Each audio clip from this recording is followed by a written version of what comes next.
One single invention changed the entire course of human history, but almost nobody at the time saw the dark side coming. Welcome to This Explainer. Today, we are diving into a genuinely fascinating story.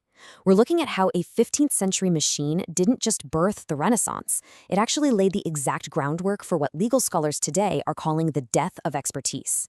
It's a massive saga about technological triumph, deep human panic, and the terrifying unintended consequences of giving absolutely everyone a voice. So let's get into it. I want you to listen to this warning for a second. Now, the most stupid ideas can, in a moment, be transferred into 1,000 volumes and spread abroad. Now, you'd be forgiven for thinking someone just posted that complaint about today's internet, right? But actually, this chilling warning about information overload was written way back in the 15th century by Angelo Poliziano, a poet living in Florence. To truly understand why he was so terrified by information spreading, we have to take a step back and look at the world he was actually living in. Before modern technology came along, the world of information was completely silent. It was painstakingly slow and entirely handwritten. Manuscript production was almost exclusively a religious undertaking, happening in monastic scriptoria. You had these men, known as scribes, overseen by a type of librarian called an armorius, laboring in total quiet to produce sacred scriptures. But here's the thing. This information wasn't meant for the public. It was highly specialized, private, and heavily guarded. Creating a book back then wasn't just writing, It was heavy physical manufacturing. Think about it. Artisans had to physically prepare and cut sheets of parchment. Then scribes copied every single word by hand. Using quills and ink they usually had to mix themselves. After that, illuminators stepped in to decorate the pages, and finally a binder stitched the whole shebang together with sturdy wooden boards and thick leather. Because of this monumental effort, texts were incredibly rare. They were astronomically expensive, and their knowledge was completely controlled by the absolute highest tiers of the elite. And because books were that rare, society fractured along a massive cultural divide. Based on the research of scholar Walter J. Ong, we can see this stark contrast between what he calls oral culture and print culture. The impoverished masses lived their entire lives in an oral culture. They had to rely completely on their senses, their relationships, and the spoken word just to survive. Meanwhile, the literate elite, the few who actually had access to these precious manuscripts, engaged in a print culture. They developed this linear, highly analytical way of thinking. Back then, knowledge quite literally defined your social class. But all of that entire monopoly on human knowledge, it completely shattered around the year 1439. Enter Johannes Gutenberg. He unleashed the printing press, which was the very first machine capable of mass-producing manuscripts using movable metal type. By just arranging little metal letters onto a sheet to form pages, a press operator could suddenly replicate text far faster than any monk in a scriptorium ever could. It was, without a doubt, the ultimate disruption. This new technology acted like a viral catalyst. Think about Martin Luther. When this Catholic priest wrote his 95 Theses criticizing church practices, he didn't just nail them to a door and call it a day. The printing press took his words and literally exploded them across the map. This was the 16th century version of going viral. In 1 week, his ideas were disseminated locally. In 2 weeks, they had spread throughout Germany, and in just 1 month, they were known across all of Europe. Without the press, Luther's movement likely would have just stayed local. But with it, he ignited the entire Protestant Reformation. The sheer scale of how fast this technology was adopted is just breathtaking. According to historical records, in Germany alone, the number of printing presses nearly tripled in a span of just 30 years, 3 decades. This fundamentally democratized reading. Suddenly, everyday people had access to books, and it completely rewired the way they thought and worshipped. This widespread access to printed ideas laid the absolute foundation for the scientific revolution, allowing brilliant thinkers like Kepler and Bacon to share their discoveries with thousands of scholars all at the exact same time. But here's the twist. This huge explosion of print, it wasn't celebrated by everyone. Humanists and scholars of the time were absolutely terrified. You see, they were used to this quiet, heavily vetted, and highly accurate flow of information. Suddenly, they were drowning in an overwhelming overabundance of texts. Scholars were totally outraged at the unprecedented corruption of texts, all the glaring errors in mass printing, and the rapid spread of what they considered to be dangerous, amoral ideas. And there was a very real, very tragic human cost to this disruption too. The sudden flood of mass-produced goods drove dedicated, highly skilled artisans completely out of business.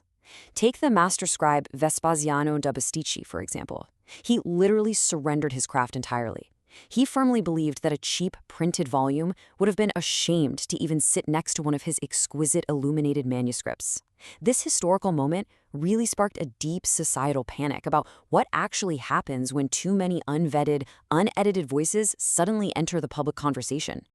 Now hold on to that 15th century panic for a second, because we need to fast forward to today, where we are arguably seeing the ultimate climax of this exact historical trend. In a fascinating 2007 legal paper called Democracy and the Death of Knowledge, Vanderbilt law professor Susanna Sherry argues that we are currently experiencing a very dangerous flight from expertise. She suggests that the democratization of information, the exact same spirit sparked by Gutenberg all those centuries ago, has now invaded the realm of actual factual knowledge, and the consequences are severe. So let's break down this concept of the flight from expertise. Sherry's impartial legal analysis outlines this wild phenomenon where society is basically conflating politics with knowledge. She divides it into three main issues. First, there's this growing idea that knowledge is democratically created, meaning if a majority of people just believe a factoid, it somehow becomes true, regardless of basic scientific principles. Second, people start developing an illusion of their own expertise where none actually exists. And third, actual hard-earned specialized knowledge gets completely displaced by ill-informed popular opinion. And we can see the chilling real-world fallout of this democratized information on platforms we use every day, like Wikipedia. Because literally anyone can edit it, misinformation creeps in incredibly easily. Take the tragic case of John Site-Thentler Sr., a highly respected journalist. For 4 solid months, his Wikipedia biography contained uncorrected, horrific falsehoods. It claimed he lived in the Soviet Union and was directly involved in the Kennedy assassinations. Why did this happen? Simply because one anonymous contributor posted it and the so-called Democratic crowd just didn't catch it. This glaring vulnerability actually became a massive punchline on national television. Political satirist Stephen Colbert weaponized this exact democratic model on his show just to prove a point. He urged his viewers to go alter the Wikipedia entry on elephants to say their population had magically tripled in the last 6 months. As he jokingly put it, all we need to do is convince a majority of people that some factoid is true. It's a hilarious stunt for sure, but it perfectly proves Sherry's point. Manufactured knowledge can easily displace actual facts when you put the crowd in charge. But this phenomenon goes way, way beyond digital encyclopedias and late-night TV pranks. Sherry's paper argues that we are fleeing from expertise at the precise moment in human history when scientific and medical data is the deepest, most complex, and most fragmented it has ever been. We are basically pushing democratic decision-making into highly specialized areas where life and death literally hang in the balance. Think about direct-to-consumer pharma ads. Drug manufacturers now advertise powerful medications directly to the public through TV and the internet. By pushing self-diagnosed cures for everything from depression to restless leg syndrome, these companies are effectively bypassing highly trained medical professionals. According to Sherry's analysis, this creates a really dangerous illusion of expertise among everyday consumers who then march into a doctor's office attempting to diagnose themselves. And the data backs this up. Studies suggest this practice not only drives up the cost of prescription drugs, but negatively impacts the entire practice of medicine. So we're left staring at a pretty massive paradox. From Gutenberg's mechanical presses shattering the monopoly of the medieval scriptoriums to today's hyper-connected web where every single one of us holds a global publishing press right in our pocket, the democratization of information has undeniably advanced humanity. It gave us the Reformation, the scientific revolution, and unprecedented access to learning.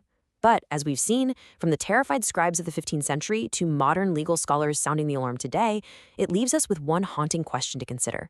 If truth is ultimately decided by the majority, what actually happens to the facts? Thank you so much for joining me on this explainer. Keep questioning, keep learning, and I'll see you next time.